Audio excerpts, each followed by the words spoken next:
Hello and happy Arbor Day.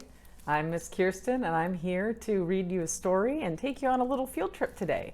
The book we're going to be reading is called A Log's Life by Wendy Pfeffer, and it is about the ways that a tree doesn't stop helping the world even after it dies. I hope you enjoy it.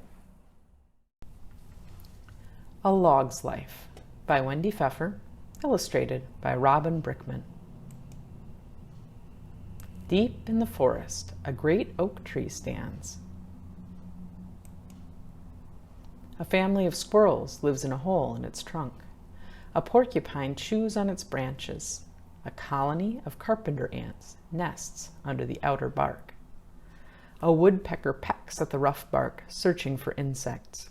He spears one, devours it, and hunts for more. Wood-boring beetles burrow under the bark, chewing wood and leaving tunnels. Water and air seep into the tunnels. Toadstools and other fungi, such as mildew, molds, and mushrooms, sprout in these damp places. Slugs and snails crawl up the tree trunk into the tunnels and eat the fungi.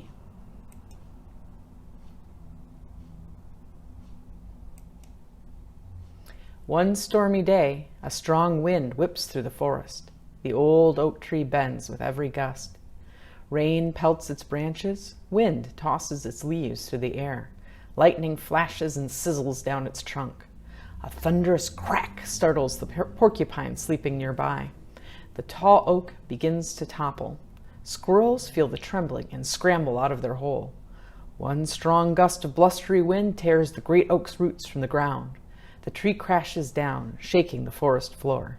Branches break, limbs splinter, leaves scatter.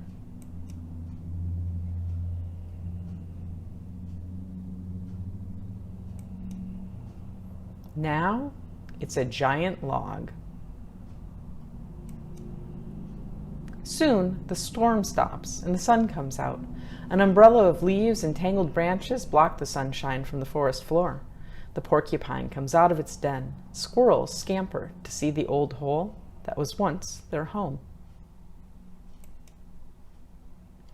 Under the log, ants rush about, carrying white bundles of babies. A spider crawls through cracks and crevices, searching for a dry spot to place her egg sac. Millipedes settle between the log and the wet ground. For now, they're safe from the spider. Termites soon discover the fallen log and move in. They not only eat the rotting wood, they lay their eggs there too.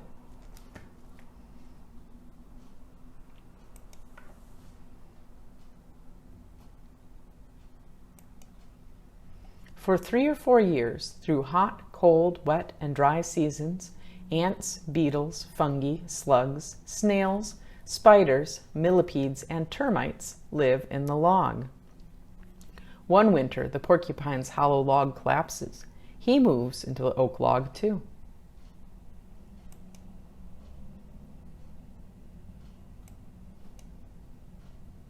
In the spring, click beetles snap and click their bodies and flip high in the air before settling in the log. Salamanders, frightened by the noise and sudden movements, dart under the log for safety and stay. In the summer, pillbugs and slugs crawl inside the cool, moist log to keep from drying out. Pillbugs eat dead leaves. Salamanders eat the pillbugs. Slugs slip out at night and eat almost anything. The old log provides both food and shelter for the millipedes. They eat decaying plants and trees, but spiders eat the millipedes. Several more years of hot, cold, wet, and dry seasons pass. Time, weather, and the chewing, pecking, boring, and tunneling of many animals and insects make the inside of the log spongy. The outer bark becomes soft and damp, and gradually it falls to the ground. Wood-boring insects have no wood to bore. They find another log. The woodpecker hunts for other trees to peck. Spiders spin their webs in drier spots, and the porcupine moves in to a more solid log.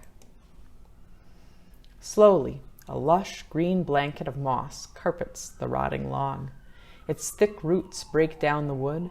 Over the next few years, the log crumbles. What is left looks like dirt. It feels like dirt. It smells like dirt. It is dirt. Earthworms move in. They turn the soil over, just as a shovel does.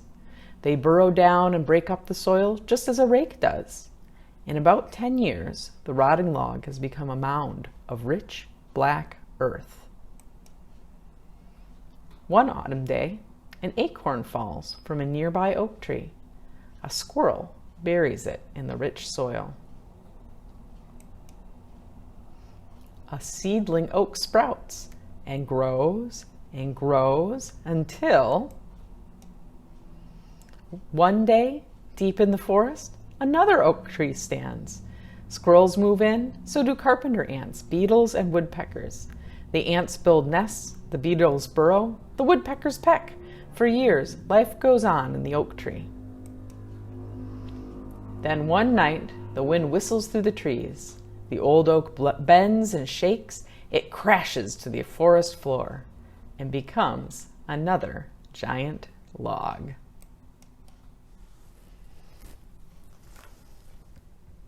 Well, now that we've learned more about a log's life, here we are at Agnes Creek Open Space. This is one of the many open spaces maintained by the city's Parks and Rec Department, and it's free and open for anyone to enjoy. It's a great place to get some exercise and see some nature up close and in person. So let's go check it out and see what we can see. This is a tree trunk that fell some time ago. You can see that it's quite rotted. And there's a lot of stuff growing from it. You can almost not even tell that there's a tree trunk here.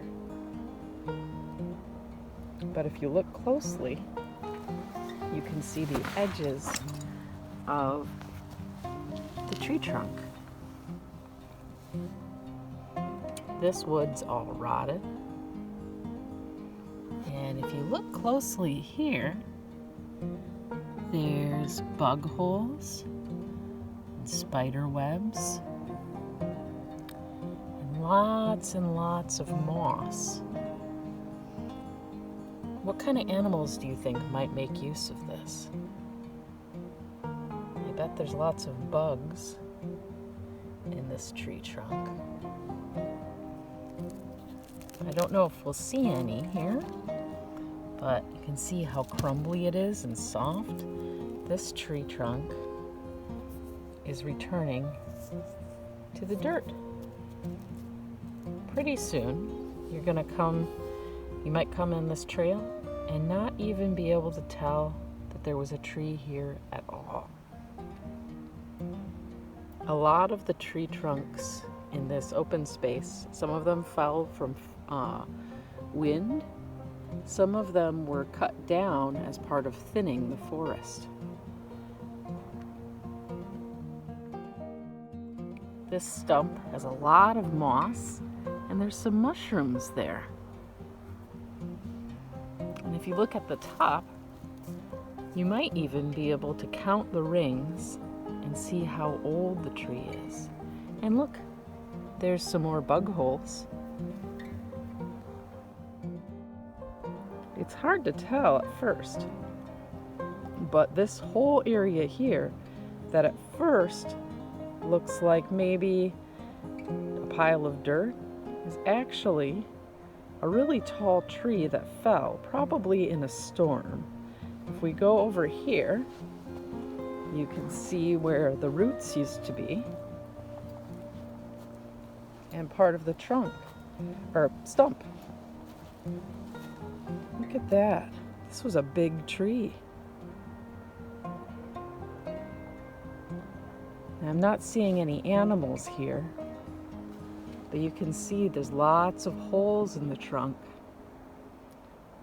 where animals might burrow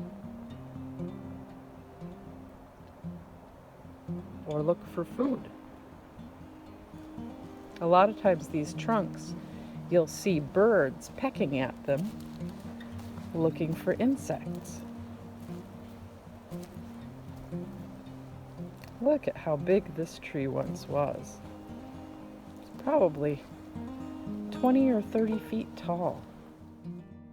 And this trunk here is a lot newer. It's not as decomposed. It hasn't rotted as much. And you can see more of the bark.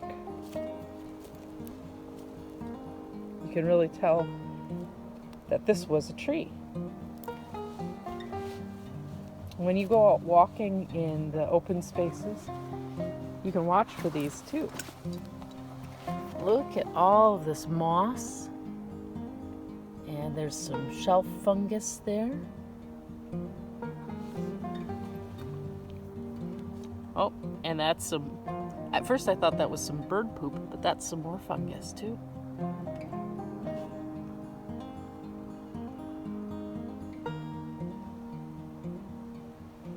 Do you think this fell in a storm, or do you think that it was cut down? If you go along to this side, you can see even more of the tree. You can see where it broke off, and there's the tree's dead branches. On this tree trunk, you can see lots of little holes where bugs have burrowed in and are eating the wood fibers.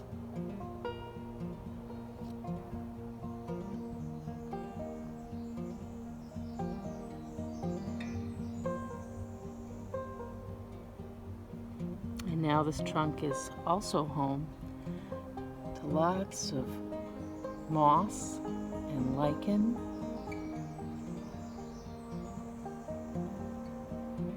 and algae. Here's a whole tangle of stumps and roots and fallen tree branches. Look at all of that moss growing on there. At certain times of the year, these are also covered with mushrooms of different kinds. You can see there's lots of little holes here. What kind of animals do you think might take shelter in those holes? Do you think the animals from our book? Maybe groundhogs? There's ferns growing on this one, and moss everywhere. And the more you look, the more you can see the shapes of logs all over the forest. They don't pop out right away, but you can see them there.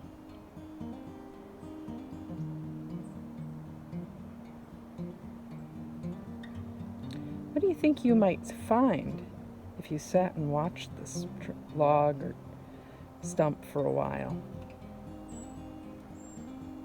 Maybe bugs, maybe birds. Sometimes I see squirrels here. I hope you enjoyed our field trip to Agnes Creek Open Space as much as I did. You can visit it yourself anytime you want.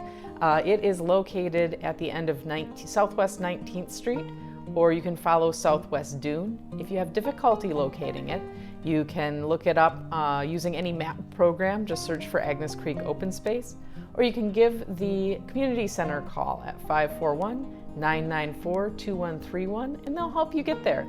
I hope you enjoy our other Arbor Day activities this year, and we'll see you soon at the library.